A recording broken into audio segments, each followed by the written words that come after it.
courier rides through sleet toward Beijing with a ledger, not a sword. Inside are numbers that don't add up, tax quotas unpaid, granaries that come up light, soldiers who march on promises. Late Ming China reeled from disaster and shortfalls, even as the Jurchen leader Nurhaci built a rival state on the frontier. When Zicheng took Beijing in 1644, Sangui opened Shanhai Pass to the Manchus, and what happened from there is for you to learn today. The court still looks like certainty, yellow roofs, walls the color of authority, scarlet gates that suggest someone always knows what to do.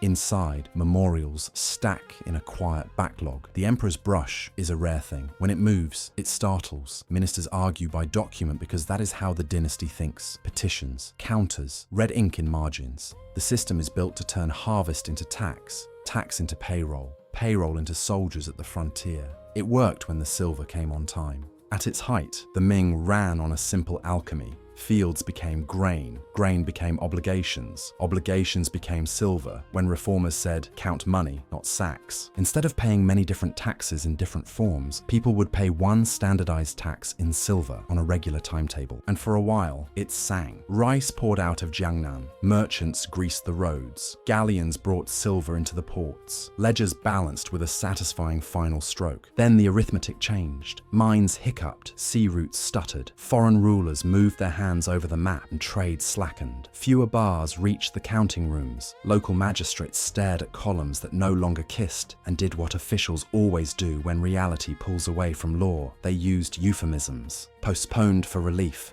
to be collected after autumn, to be made up when the weather allows. Soldiers heard a plainer sentence. No pay this month, maybe not next. It did not help that the palace itself became a closed door. An emperor withdrew, then lingered, then set a habit, a silence that taught ministers to solve problems without him or to let them pass. Eunuchs learned which levers to pull. Factions named themselves righteous in ways that made compromise feel like betrayal. The censors, who spoke too boldly, discovered how fast a system that loves order can grind a dissenter to paste. It takes very little for procedure to become a shield you hide behind. Out in the provinces, the sky took its own position. Harvests failed in bands and patches. A river offered too much water and then not enough. Grain stores shrank, first in secret, then in the way everyone could see. Bowls thinned, porridge lengthened with anything that would agree to be called food. A magistrate chose between keeping the tax promise and keeping his people alive. He wrote a memo that sounded like both. Hungry men do not need pamphlets. They follow rumors of wages and grain,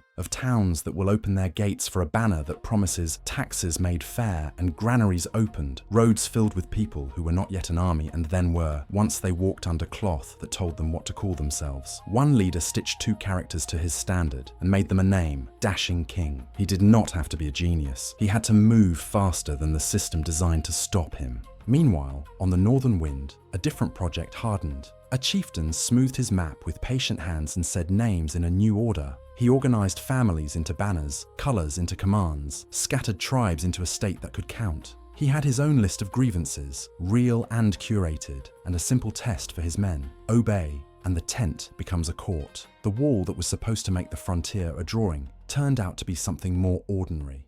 A line you could walk along until you found a weak post, a tired garrison, a gate held by men who hadn't been paid. News from the boundary came in a tone people learned to hate. First, that a commander's decision had turned a fight into a rout.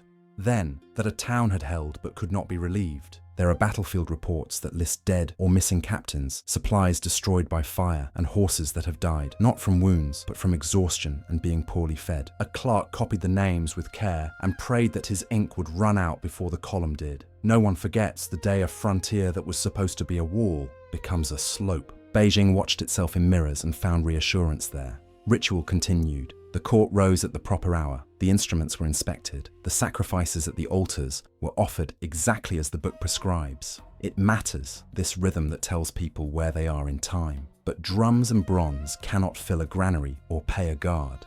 When memorials said send money, the answer came back as paper, assignments, transfers, permissions, things the system has in abundance. When memorials said send grain, the answer returned as a story about last winter's flood. In the northwest, a rebel wrote orders that sounded like a magistrate's, but were posted on the point of a spear. He promised tax relief, the end of corruption, simple justice that did not require 3 stamped copies. Towns weighed choices. Some gates opened because fear does math. Some opened because the man who held the keys had a friend in the approaching camp. News traveled faster than truth. Once people believed a city would fall, they began to live as if it had already. In the capital, a winter of decisions piled up and were not made. Officials who had staked their careers on order discovered that order without credit is a table set for a feast with no food. The emperor left his rooms more often now, too late for the habit of absence not to be its own fact. He asked for lists. He signed scrolls that instructed men 1,000 li away to hold where they could not hold.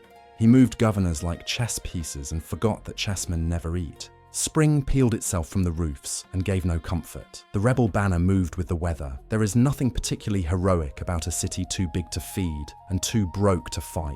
It dies in surrenders, bargains, little mutinies of practical men who want to live. It dies because bread wins arguments steel cannot. The gates opened. The palace learned how quickly authority turns into empty space. The emperor left by a sideway and climbed a hill whose view nobles once admired for its clever composition. A rope is also a decision. A new court called itself a dynasty without the years to wear that name. It put seals on paper and discovered that a throne is not a chair but a machine. You must have the parts to operate. Ministers nodded, and soldiers who had been hungry yesterday counted the coins of today's promise and found them still light. Power is not a proclamation. It is payroll, supply, and a road that answers when you send a messenger down it. At the sea gate, where the wall meets the water, a general stood between curses. Behind him, a rebel who had entered the capital without asking permission. Beyond the pass, a commander who called himself an avenger. Between them, his mother, his pride, his oath, his unpaid men, his maps. The stories will supply a romance to make the choice feel personal. The truth is plainer and heavier. He opened the gate because one army could pay and the other could not. Because one army looked like order and the other looked like a storm that would eat the stores and call it justice. The banners that came through wore new colors but spoke in an old register. Punish rebels. Restore the fields, collect the tax. The city learned a trick old as empire. If you arrive saying you have come to rescue what people already recognize as broken, you may be allowed to stay. A prince rode at the front and was called regent. His proclamations wore the color of revenge and relief. In halls still warm from the last court's breath, scribes scratched out new names and backdated the sense that this was always going to happen. South of the river, loyalists lit little courts like lanterns, one thrown in Nanjing, another in Fuzhou, a third proclaimed farther west. Embers that insisted the old fire could be coaxed back with enough breath. They had seals and regnal mottos and starving treasuries, and they sent out orders the countryside could not afford to obey. In ports along the coast, a sea lord weighed wind against politics and moved ships like arguments. He could embarrass a new dynasty at sea and save a corner of the map. He could not teach the land to love a court that could not pay. The new rulers kept their banners together and went to work on the boring parts of conquest: registers, quotas, tax years, the rattling ascent of bureaucracy that tells a farmer which office to visit with the good paper. They borrowed the ledger and the ritual and the tone that says, "We are the ones who count you." They did not have to be kinder than what came before. They had to be punctual. It is tempting to blame this on brilliance from outside or betrayal from within. There were brilliant men and there were traitors, but neither is the lesson that lasts. The fall of a dynasty in this key is not a duel. It is a schedule that slips so far off the clock that every office must invent its own time. A granary that opens when it should not and stays shut when it must open. A payroll that becomes rumor. A frontier that treats garrisons like suggestions. A court that lets the habit of silence teach the country to stop knocking. The paperwork survives everything. If you open the archives, you can follow the end in neat hands. Relief assigned, but delayed. Soldiers to be paid from next year's remainders. Harvest failed, remit as necessary. There is no line that says this was the moment the mandate left, because no clerk writes that way. The mandate of heaven is not a certificate kept in a drawer. It is a collection of small proofs. Are taxes bearable? Are granaries full? Do roads answer? Do floods recede when the prayers say they should? When enough of those proofs fail at once, no one needs a philosopher to announce what has happened. People call it fate because the ledger feels too cold. You can photograph this collapse if you like. A silver ingot shaved a little too thin.